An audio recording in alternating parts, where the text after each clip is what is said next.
Let's take a look at using the screen recording feature in the recording tool ribbon.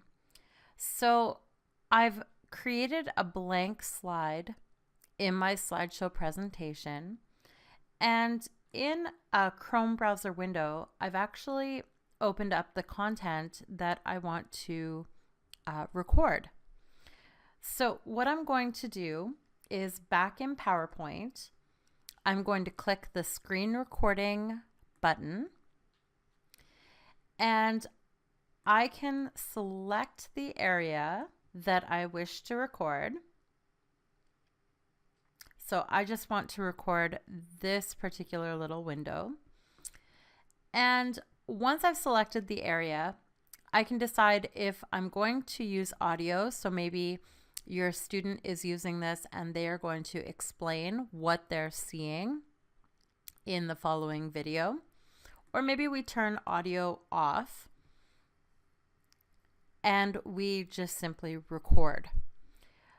When we're ready, we click the record button.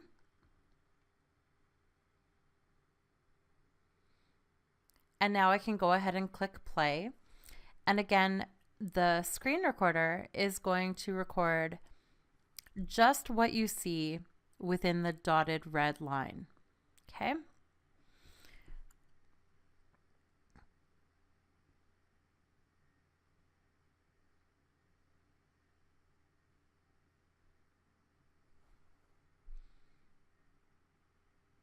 Once we've recorded our content, let's just pause that. I'm going to move my mouse to the very top of my screen, and I'm going to click stop. Notice that that screen recording is automatically added to that blank slide I created in my slideshow presentation. All right, so I could expand this video, and then notice that I can use other tools in PowerPoint. For instance, I could add a text box, and I could add additional content to explain what this screen recording is about. Let's go to slideshow from current slide, and let's just preview this. And now I can go ahead and click play. And again, the screen recorder is going to record. Notice that that automatically plays. And any audio that's been captured in the video will play along with it, but you will also see any other content that's been added to the slide.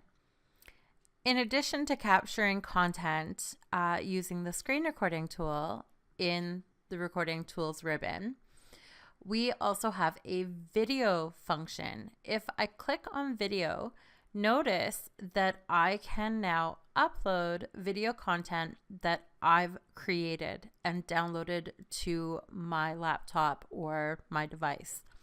This is fantastic. Maybe I have created a video, or maybe my students have created a video tutorial using Screencastify, and they've downloaded that content. They could now include that in their presentation. Same thing with audio. If we click on audio, notice that they can record sounds, or they can select from audio that they've recorded and saved to their device. These features allow you as a teacher to further enhance your presentations, especially if they are flipped lessons, because now you can bring in content from other areas, or they give your students the opportunity to add an additional dynamic layer to their presentations, because now they can actually capture live demonstrations or create their own tutorials and do a little bit of app smashing and bring that into their PowerPoint presentation.